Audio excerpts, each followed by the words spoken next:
Hi students, मेरा नाम है रॉयल और हम डिस्कस करने वाले हैं unit first MSc mathematics advance abstract algebra की यूनिट फर्स्ट, जिसमें कुछ इम्पोर्टेंट क्वेश्चन हैं। लेकिन इन क्वेश्चंस को करने से पहले हम कुछ बेसिक डेफिनेशंस को देखेंगे, जैसे नॉर्मल सब ग्रुप क्या होता है, ग्रुप क्या होता है, ये सब चीज़ें। तो चलिए स्टार्ट करते हैं ग्रुप। पहली हमारी डेफिनेशन होगी ग्रुप की। Let G be any non empty set. एक आपने कोई जी नॉन एम्प्टी सेट लिया और उस पर एक कोई भी बाइनरी ऑपरेशन अप्लाई किया। यहाँ पर ए स्टार बाइनरी ऑपरेशन का सिंबल है, यहाँ पर प्लस माइनस इनटू कुछ भी यहाँ पे आप मान सकते हो इसकी जगह पे। तो हमने लिखा let G be any non empty set and star is a binary operation, then the structure G star, इन दोनों के साथ मैं जो पेयर बना लिया और इस स्ट्रक्चर को हम ग्रुप कहेंगे यदि ये कुछ प्रॉपर्टीज़ को फॉलो करेगा। अब वो प्रॉपर्टीज़ कौन कौन सी हैं वो देख लेते हैं। तो सबसे पहली प्रॉपर्टी है हमारी क्लोजर। अब क्लोजर प्रॉपर्टी क्या होती है?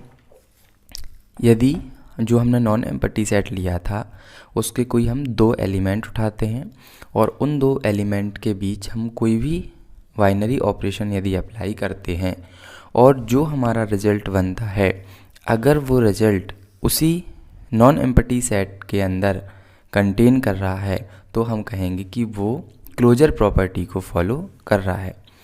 दो एलिमेंट यदि उस ग्रुप में हैं और उनका ऑपरेशन के साथ जो रिजल्ट आ रहा है वो भी उसी ग्रुप में होना चाहिए। जैसे यहाँ पे कोई एलिमेंट एक है और कोई एलिमेंट दो है। अब एक और दो और हम ऑपरेशन लगा रहे हैं प्लस का, तो 1 + 2 = 3 हो गया और 3 भी उस ग्रुप में, उस फाइनाइट जो नॉन एम्प्टी सेट है उसमें होना चाहिए। अगर ये जो जी स्टार स्ट्रक्चर है जो यदि ये क्लोजर प्रॉपर्टी को फॉलो करता है तो उसे हम कहते हैं ग्रुपॉइड। नेक्स्ट है हमारी एसोसिएटिव प्रॉपर्टी। तो एसोसिएटिव में क्या होता है? कोई तीन एलिमेंट हमने उसी नॉन एम्प्टी सेट से लिए और उनके बीच में इस तरीके से बाइनरी ऑपरेशन अप्लाई किया। ए स्टार ब्रैकेट में B star c equal bracket में ए स्टार बी स्टार सी। तो यदि इसको सेटिस्फाई कर देता है तो हम कहेंगे कि वो non empty set associative property को भी सेटिस्फाई कर रहा है, और यदि वो क्लोजर और एसोसिएटिव दोनों को सेटिस्फाई कर रहा है तो उसे हम कहेंगे सेमी ग्रुप।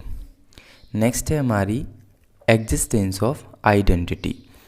तो यहाँ पे जैसे कि लिखा हुआ है इफ़ ए बिलोंग्स टू जी, ए कोई नॉन एम्प्टी सेट जी का एलिमेंट है, हमने एलिमेंट लिया और there exist an element denoted by E and called the identity in G. उसमें एक ऐसा एलिमेंट एग्जिस्ट करेगा, सबसे पहले उसे तो हम ई से डिनोट करेंगे, जो आइडेंटिटी एलिमेंट होगा, है ना। तो इस एलिमेंट को हम आइडेंटिटी एलिमेंट के साथ यदि बाइनरी ऑपरेशन कराते हैं तो इक्वल में आंसर ए ही आता है। अब आइडेंटिटी एलिमेंट क्या होता है? जैसे यहाँ पर लिखा हुआ है 1, तो इसमें हम मान लो कोई एलिमेंट है ए, इसमें यदि हम 0 प्लस करते हैं इस तरीके से तो आंसर आएगा ए। तो प्लस के लिए आइडेंटिटी एलिमेंट हो गया 0। यदि इसमें हम 1 से मल्टीप्लिकेशन करते हैं दोनों तरफ से तो भी हमारा आंसर 1 आएगा, यानी कि जो मल्टीप्लिकेशन के लिए जो आइडेंटिटी एलिमेंट हो गया वो 1 हो गया। नेक्स्ट है हमारा एग्जिस्टेंस ऑफ इनवर्स। तो फॉर ईच एलिमेंट, एक कोई एलिमेंट है ए जो उस नॉन एम्प्टी सेट में बिलोंग कर रहा है, तो उसमें एक ऐसा एलिमेंट एग्जिस्ट करेगा बी, इस तरीके से एग्जिस्ट करेगा कि वो इस ए का इन्वर्स होगा, ठीक। तो अगर हम उन दोनों के बीच में बाइनरी ऑपरेशन अप्लाई कराते हैं तो वो उसका जो रिज़ल्ट है वो एक आइडेंटिटी एलिमेंट आता है। यदि वहाँ प्लस ऑपरेशन है तो रिज़ल्ट 1 आएगा, यदि माइनस ऑपरेशन है तो रिज़ल्ट 0 आएगा। सिंपल सा जो एग्जिस्टेंस ऑफ इन्वर्स है वो ए स्टार ए इन्वर्स स्टार ए = ई आता है, ठीक। अब अगर कोई non empty set star binary operation के साथ क्लोजर, एसोसिएटिव, आइडेंटिटी और इन्वर्स, ये 4 कंडीशंस को सेटिस्फाई करता है तो उसे हम ग्रुप कहते हैं। थोड़ा सा आगे चलते हैं, अबेलियन ग्रुप क्या होता है। A group G star is called an abelian group. तो आ ग्रुप हमने बोल दिया, यानी कि वो 4 प्रॉपर्टी को सेटिस्फाई तो कर ही रहा है, उसके अलावा अगर एक कम्यूटेटिव प्रॉपर्टी को भी सेटिस्फाई करता है तो उसे हम अबेलियन ग्रुप कहते हैं। मतलब ए स्टार बी स्टार ए, अगर ये दोनों सेम हैं और ए और बी उस जी में बिलोंग कर रहे हैं तो ये होती है हमारी अबेलियन ग्रुप की कंडीशन। मान लो कोई एक हमने इंटीजर्स का सेट लिया और उस पर प्लस बाइनरी ऑपरेशन अप्लाई किया। उसके कोई भी 3 एलिमेंट हमने ले लिए, a = 1, b = 2, c = 3। तो यदि हम पहली क्लोजर प्रॉपर्टी को सेटिस्फाई करा के देखते हैं, दोनों को ऐड किया, 3 आया जो कि इस इंटीजर्स का सेट होता है। ठीक है, अब इसमें एसोसिएटिव भी प्रॉपर्टी हमने सेटिस्फाई करा दी, 1 + 2 + 3, तो वो भी इक्वल आई, यानी कि एसोसिएटिव भी हमारी सेटिस्फाई है। तीसरा हमने आइडेंटिटी देखा था, तो 3 में यदि हम कोई एक एलिमेंट 3 लिया, उसमें 0 जोड़ें तो वो आंसर 3 ही आएगा, तो आइडेंटिटी भी सेटिस्फाई है। और यदि फोर्थ में हमने देखा था इन्वर्स, यानी कि 2 अगर प्लस वाला यहाँ बाइनरी ऑपरेशन है तो प्लस का इन्वर्स माइनस हो जाता है, अगर इनटू है तो वो डिवाइड में चला जाता है। तो 2 + -2 करते हैं तो इक्वल 0 आता है, जो कि आइडेंटिटी एलिमेंट है। तो ये हमारा ग्रुप हो गया। अगर इसको अबेलियन ग्रुप प्रूफ करना है तो उसमें कम्यूटेटिव प्रॉपर्टी को भी सेटिस्फाई कराना पड़ेगा। तो ये 5 कंडीशन सेटिस्फाई हो गई, मतलब जो ये Z है प्लस ये हमारा अबेलियन ग्रुप है। अब यदि हम Z * के लिए लेते हैं तो इसमें क्लोजर प्रॉपर्टी सेटिस्फाई करती है, एसोसिएटिव भी करती है और जो आइडेंटिटी एलिमेंट है वो भी करती है। लेकिन जो इन्वर्स है, जैसे 2 है, अब इसको हम किस चीज़ से यहाँ पे मल्टीप्लिकेशन करें कि उसका जो रिज़ल्ट है वो एक आइडेंटिटी एलिमेंट हो, तो ऐसा 1/2 से करना पड़ेगा। लेकिन 1/2 इंटीजर्स में नहीं आता है। ठीक, तो हम कहेंगे बट 1/2 इज़ नॉट इंटीजर्स, तो अगर ये इसमें बिलोंग नहीं कर रहा है तो Z * is not a group. इसके बाद हम देखते हैं ऑर्डर ऑफ ग्रुप क्या होता है। The number of elements in a finite group is called the order of the group. It is denoted by OG, order of G। An infinite group is called a group of infinite order. यानी सीधी सी बात, यदि आपके पास finite group है तो उसमें कितने number of elements हैं, जैसे 1 2 3 4, तो इसका ऑर्डर ऑफ ग्रुप कितना हो गया, 4। लेकिन इनफाइनाइट ग्रुप है तो उसमें इनफाइनाइट एलिमेंट होते हैं, तो इसका जो ऑर्डर ऑफ ग्रुप हो जाता है वो इनफाइनाइट। सिंपल सी बात, किसी ग्रुप का ऑर्डर निकालना है तो उसके एलिमेंट की संख्या निकाल दो। इसके बाद हम देखते हैं order of an element of a group. अब हम किसी एलिमेंट का ऑर्डर देखेंगे, तो let G be a group under multiplication binary operation में हम किसी ग्रुप को लेट करते हैं। Let E be the identity element in G, और A कोई एलिमेंट है जो G में बिलोंग कर रहा है। Then the least positive integer, यहाँ याद रखना है least positive integer n if exist such that a_n = E is said to be order of an element A belongs to G and can be written order of A = n। देखो, यदि कोई group है जैसे 1 - 1 i - i, इसमें element है, तो order of G कितना हो गया, 1 2 3 4। अब ऑर्डर ऑफ एलिमेंट के लिए हमें a⁴n = E देखना है। तो यदि हम इस एलिमेंट को उठाते हैं, इस पर हमें कितने की पावर लगानी है, ऐसी पावर लगाइए कि जो उसका रिजल्ट है वो एक आइडेंटिटी एलिमेंट हो जाए। तो यदि 1 के ऊपर 1 की पावर लगाते हैं तो भी 1 होता है, 2 की पावर लगाते हैं तो भी 1 होता है। लेकिन यहाँ पर लिखा है लीस्ट पॉजिटिव इंटीजर, यानी जो सबसे छोटी है वो 1 की पावर है, तो इसका जो ऑर्डर ऑफ एलिमेंट A हो जाएगा वो 1 हो जाएगा। अब जैसे कोई दूसरा i उठाते हैं हम, तो i पर यदि हम 2 की पावर लगाते हैं तो -1 होता है, i²। यदि 4 की पावर लगाते हैं तो +1, 8 की पावर लगाते हैं तो +1। लेकिन लीस्ट क्या है इसमें, 2 तो नहीं है क्योंकि माइनस आ रहा है, यहाँ पे 4 हो जाएगा क्योंकि उसका आइडेंटिटी एलिमेंट और लीस्ट भी है। तो ऑर्डर ऑफ i क्या हो जाएगा, 4। कॉसेट क्या होता है, let G be any group, then G कोई ग्रुप है तब उसका लेफ्ट कॉसेट क्या होगा, जी का कोई एलिमेंट ए लेफ्ट में लिख दो, और एच कोई एक ग्रुप है तो ए इंटू एच इक्वल ए का ए एक एलिमेंट है, एच ग्रुप का एक स्मॉल एच एलिमेंट है, जो एच है जो एच में बिलोंग कर रहा है। राइट कॉसेट क्या होता है, जो जी का एलिमेंट है वो राइट साइड लिख देना है, इंटू एच करना है, तो एच इंटू ए, जहाँ स्मॉल एच कैपिटल एच का एलिमेंट है। इस तरीके से लिखना होता है कॉसेट। अब नेक्स्ट है हमारा सब ग्रुप क्या होता है। तो a non empty subset H of a group, एक कोई नॉन एम्प्टी सबसेट है एच किसी ग्रुप जी का। अब यदि ये सबसेट जो हमने एच लिया है ये अपने आप में ग्रुप की सारी प्रॉपर्टी को सेटिस्फाई करा दे, यानी कि अगर जो एच के साथ हम कोई बाइनरी ऑपरेशन लगा दें तो वो भी यदि ग्रुप प्रूफ हो जाए तो हम कहेंगे वो सब ग्रुप हो जाएगा।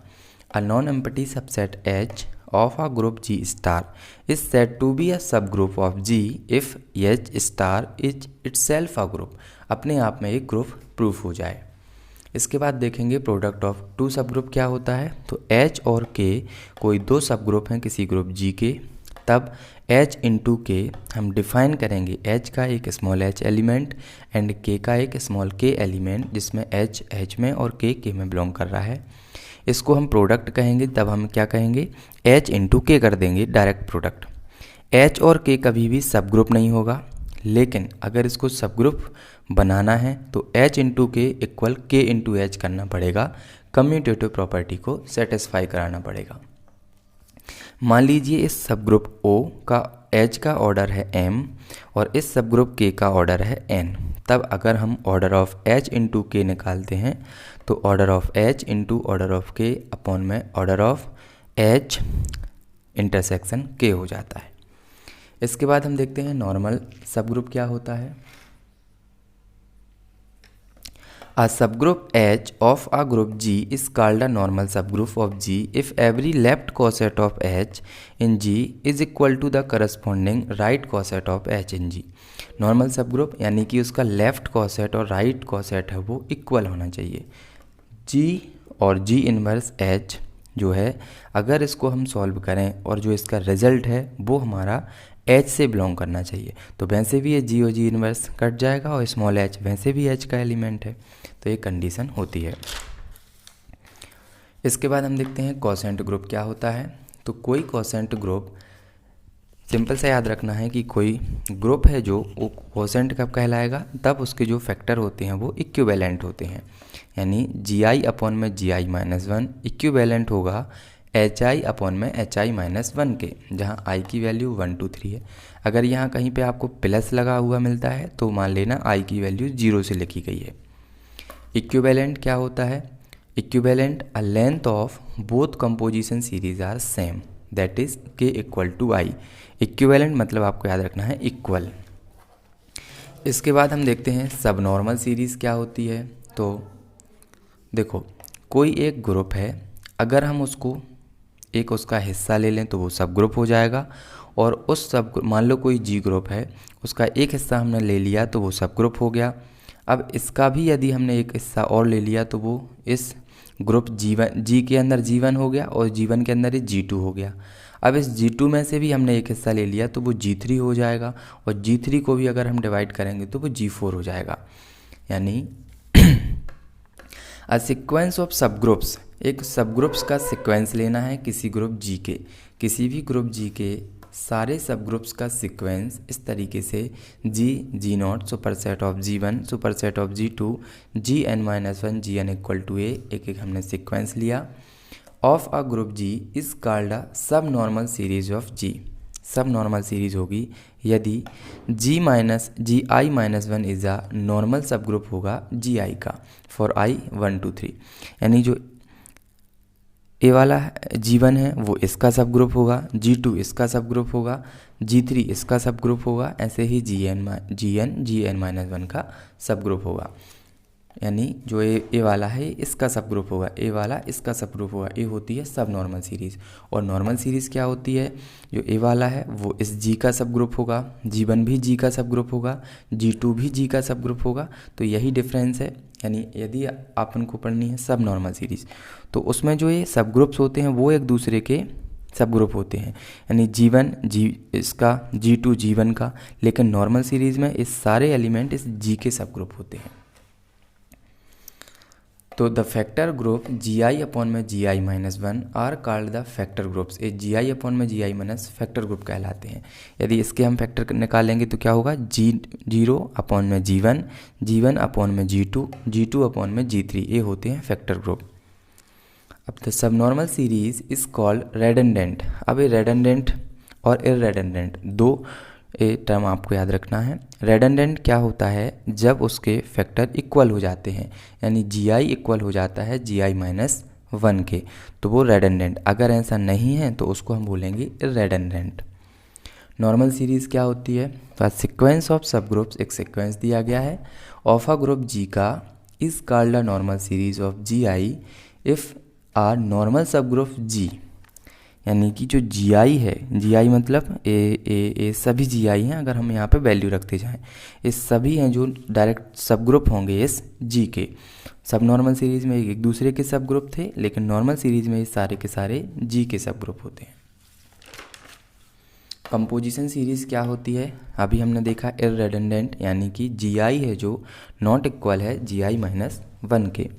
एंड इररेडंडेंट सब नॉर्मल सीरीज़ इस तरीके से, अभी यहाँ पे इक्वल का जो सिंबल है वो नहीं आएगा क्योंकि ये इक्वल नहीं है एक दूसरे के। तो ये इस तरीके से सीरीज़ है ऑफ अ ग्रुप G की, इस set to be composition series of G।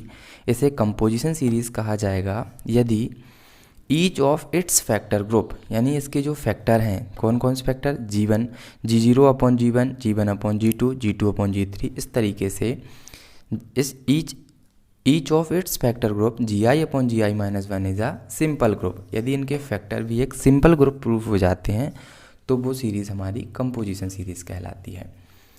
GI is the maximal normal sub group of GI minus 1 का, and the factor GI upon GI minus 1 are called composition factor कहलाते हैं। अब यहाँ पे ठीक है, इतना हो गया। इसके बाद हम कोई थ्योरम करेंगे। Okay, thank you.